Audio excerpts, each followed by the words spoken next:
All right, Mr. Casanova, you want to come forward? Hello, how's it going? It'll be better.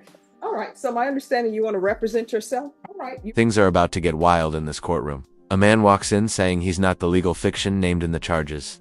Sounds confusing. That's because it is. But wait till you see how the judge handles this if you've ever seen a sovereign citizen. Courtroom moment, this one's going on the highlight reel. You're more than welcome to represent yourself, but here's the thing. Everybody says that they can be an attorney because all attorneys do is talk. That's what people think. But they don't realize there's a lot of knowledge, experience, and wisdom behind that. Absolutely. So if you want to have a jury trial where you represent yourself, you're more than welcome to do so. But once it's set for trial, it's going to trial and no one's going to be helping you. The state is not going to say, hey, we see that you really don't know the rules, so let me tell you this rule. They're not going to be doing that. My job is not going to be help you with objections, help you with motions. That's 100% you. Do you understand? I do. And are we on the record? No, we're not on the record. What, you want to put something on the record? Oh, yes, definitely. Sure. All right, court is calling.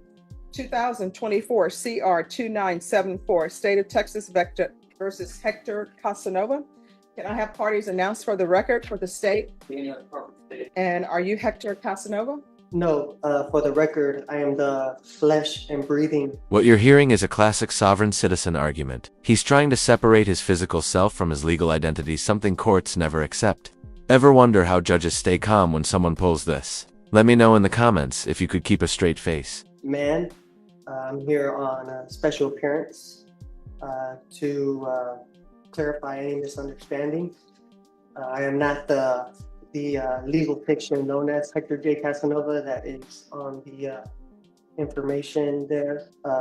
I just have a few questions to clarify some things.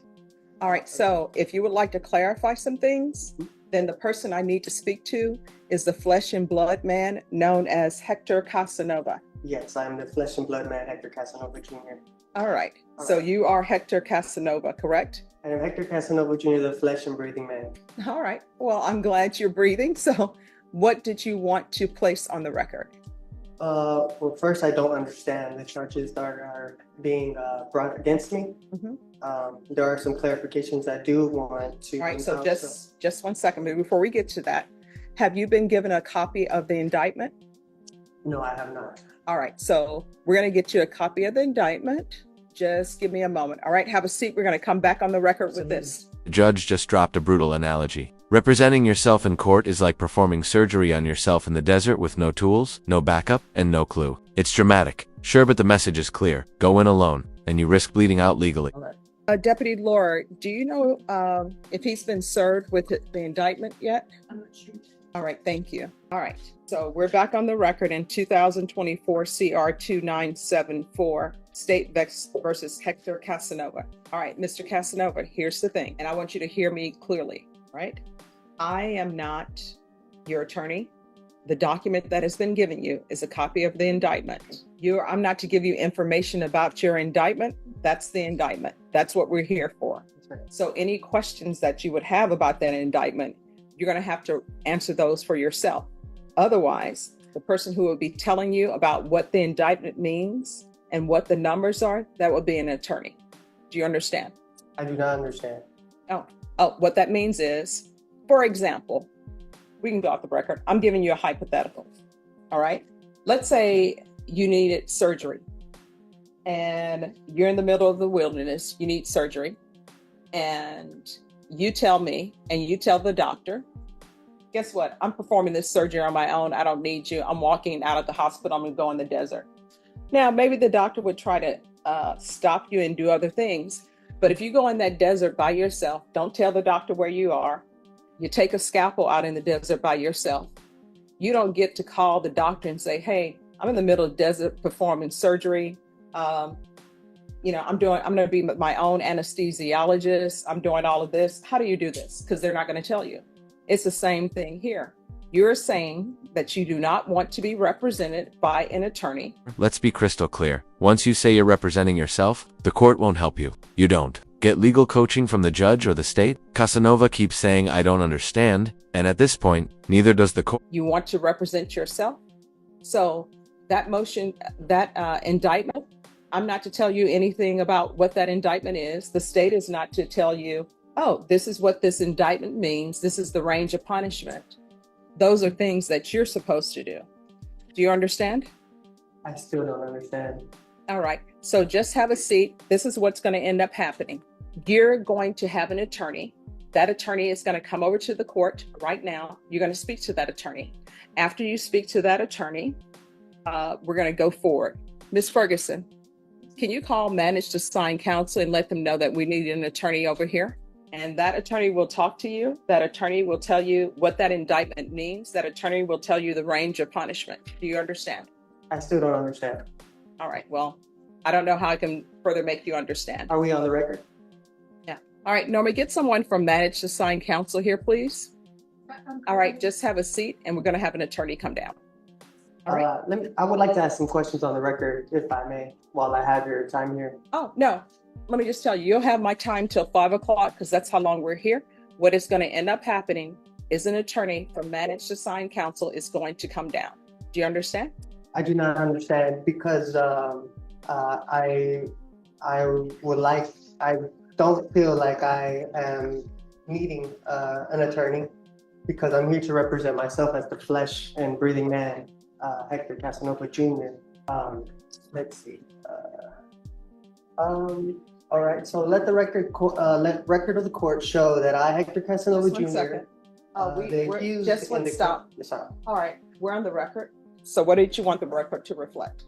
So let the record of the court show that I, Hector Kasanova Jr., the accused in this criminal action, has asked the court to divulge the nature and cause of the accusation upon the authority of the Sixth Amendment. Now, he's invoking the Sixth Amendment, demanding to know the nature and cause of the charges. But here's the kicker. The court already gave him the indictment. So is this a misunderstanding or a tactical delay? What's your take? And that this court has failed in its duty to inform me of the nature and cause of this action.